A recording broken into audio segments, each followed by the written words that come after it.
So welcome to the channel. I'm your host, Rama, and in today's video, I'll be breaking into the 5 best weaponized vehicles in Grand Theft Auto Online for 2023.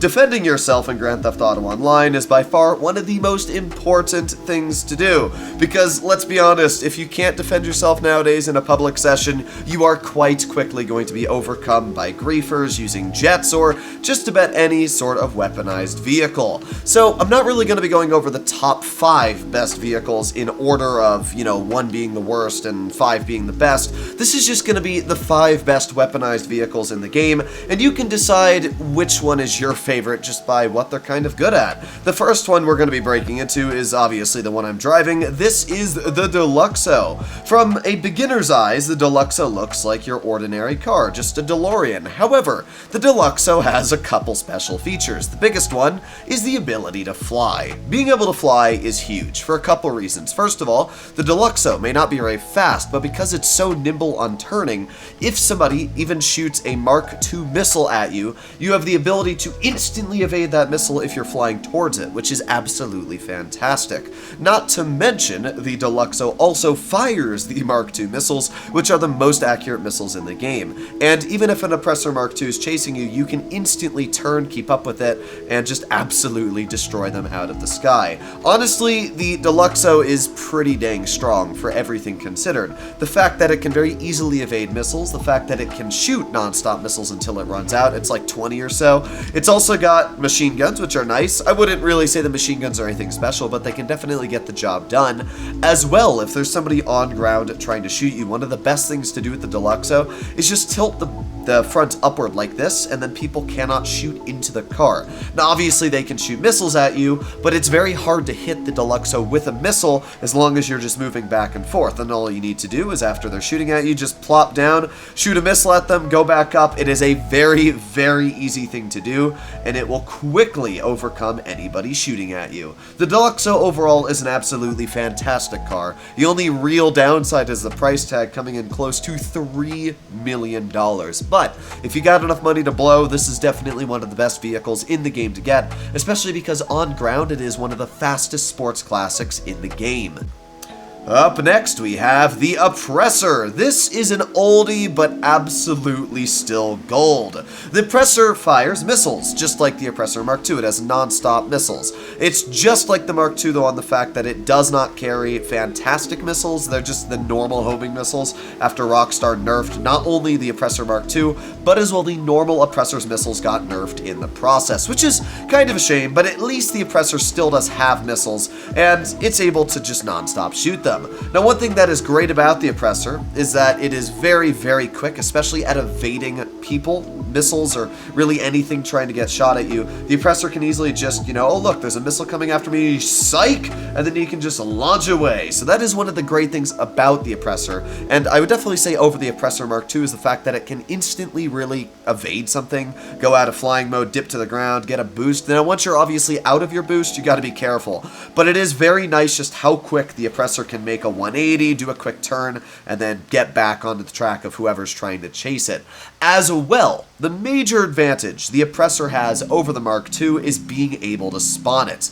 Let's say you're out of missiles, I'm just going to shoot all the missiles, for example. So the Oppressor obviously does not have an infinite amount of missiles, just like the Oppressor Mark II. So if you're shooting at somebody, let's say it's an insurgent or somebody with an armored vehicle, eventually you're going to run out of missiles when you're shooting at that person. And obviously when you run out of missiles like this, you can see I can't shoot anymore. What's going to happen is, well, you're kind of just a sitting duck at that point.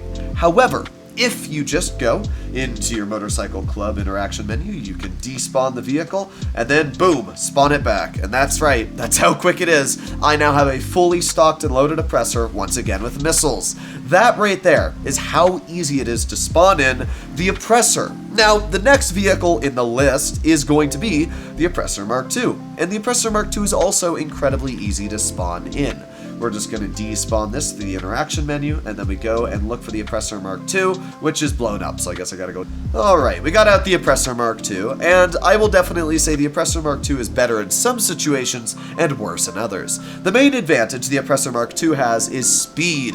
The Oppressor Mark II can fly at a very, very fast 130 miles per hour, as you can see, as long as you hold the handbrake. I don't know why this bug exists, but it allows you to fly incredibly fast, almost as fast as a lot of planes in the game, which is amazing. Add that into the fact that you still have pretty solid missiles and you have a little bit of defensive countermeasures being flares. Yeah, the Oppressor Mark II is pretty dang solid. It definitely has some downsides here and there, and the biggest downside is that you have to wait 5 minutes to spawn it back. So if I go down to the road here, and let's say I'm out of missiles, if I want to respawn in my Oppressor Mark II, I despawn it, and I want to get it back, yeah, that's right, I have to wait 5 minutes for my latest spawn to get it back. Which means the only way to counter this is to buy like 3 Oppressor Mark IIs. That way you'll always be able to spawn one in, even if you get one blown up due to a griefer or somebody trying to kill you. I personally think that that is a really good and bad thing at the same time. The reason why the Oppressor Mark II's spawn time is so long is because of griefers abusing the vehicle and just instantly respawning it, abusing people in their lobbies. However, it's also a bit unfortunate because if your Oppressor gets blown up or you're out of missiles and you're trying to do a mission, it's not that simple to just spawn it back in like the normal Oppressor. You have to wait 5 minutes to get it back. So because of that, I do think the Oppressor Mark II is a little bit worse than the normal Oppressor for everyday needs, but I do think it's a lot better for transportation and maybe a bit better for dealing with griefers down to the fact that it does have those flares. But apart from that, well, it's really down to your choice. Up next, we have the Rogue. Now, the Rogue is a plane that is always occurring in my videos. I probably have this in at least 10 of my videos talking about the best vehicles when it comes to defensive capabilities, offensive capabilities, really just everything the Rogue is amazing for, even for transportation. The Rogue is the second fastest flying vehicle in the game, right behind the Pyro. When you add that into the fact that the Rogue has a numerous amount of capabilities. First of all, it has bombs, and these bombs are amazing. They will blow really anything up as long as you hit a direct hit. You can see the bombs are pretty dang nice. Not only does the Rogue have bombs, it also has flares, and you can absolutely spam these flares, as you can see. So, if somebody's trying to hit you with missiles or anything like that, yeah, the Rogue is going to be incredibly good at just dodging those with the amount of flares it carries. Add that into the fact that the Rogue also has missiles. You can see them here. Now, this is like the Hydra and the lasers missiles, so you have a bit of a cooldown. I'm holding my A button right now, and you can see there is a bit of a cooldown before you can shoot the missiles again and again. But the fact that it still does have missiles is quite nice. And finally, as you can see on the ground here, this also carries an explosive machine gun, which is just the icing on the cake. It's not as good as the laser or the Hydra's explosive machine gun, but as you can see from that blown up RV down there, it still does count as a pretty big explosion. Meaning that if you are trying to blow up, let's say, somebody in an insurgent or an armored vehicle, this machine gun will still be pretty good to blow them up, maybe only about a couple seconds of machine gun fire, and they will be completely eradicated. The final part about the Rogue is even if you're out of these lovely flares, this is still the best maneuverability plane in the game. And as you can see, I mean, this thing turns on a dime. So if anybody's shooting missiles at you, even Mark II missiles, you have a pretty decent chance of evading them. Add that into the fact that the Rogue can survive upwards of 3 missiles, only 2 just kind of knocking it out. The first one won't even really do anything. It'll be the second missile that kind of hurts the plane. But you can just eject. Boop! And there you go. You're completely fine. So overall, the Rogue is an absolutely amazing plane. For the price tag of only $1 million once you get the trade price, it's really just a steal. I would highly suggest to pick one up. The only downside of the Rogue is that you gotta go into the interaction menu, go to vehicles, and scroll and scroll and scroll, and then when you call in your Rogue, it's gonna spawn at the nearest airstrip, which is usually not incredibly close to you, although this one actually was pretty close right up on the top of that hill. The final vehicle in my list is this, the APC. Now, a lot of people like the tanks. Don't get me wrong. The final vehicle in my list is the APC. Don't get me wrong, I love a good tank. The Rhino tank is a bit outdated, but the Khanjali is pretty good, and I would definitely say that if I made this a top 6 list, the Khanjali would also fit in as an honorable mention. The reason why I have this over the Khanjali is for a couple reasons. First of all, the APC is quite a bit faster than the Khanjali, and obviously if you're dealing with a griefer or really anybody trying to blow you up, the problem I have with the Khanjali is it's so dang slow slow, just about anybody can catch up to you and blow you up. This vehicle is not a whole lot faster, but it's still a heck of a lot faster than the Kanjali. As well, this vehicle is pretty good at off-roading because it has decent suspension, unlike the Kanjali tank, which, well, I'm gonna be honest, even though it's a tank, kinda sucks at off-roading. I'm always a bit disappointed how tanks in this game are not great at off-roading. But yeah, the APC is actually really good at off-roading. And the major part about the APC that is incredibly good is the missile barrage. Now, you actually have two different armaments you can put on the APZ. You have the ability to use the normal tank cannon like the Kanjali that just shoots bong, bong, bong, or you can have this weapon, which is just insane. I mean, these are just some of the most insane missiles in the game. You can just non-stop shoot them until you run out. I think there's like 48 or 50 of them in total, but still, this is plenty to get you through just about any doozy you'll ever be through. Oh, look, a bunch of cops. Oh, darn, they're all dead.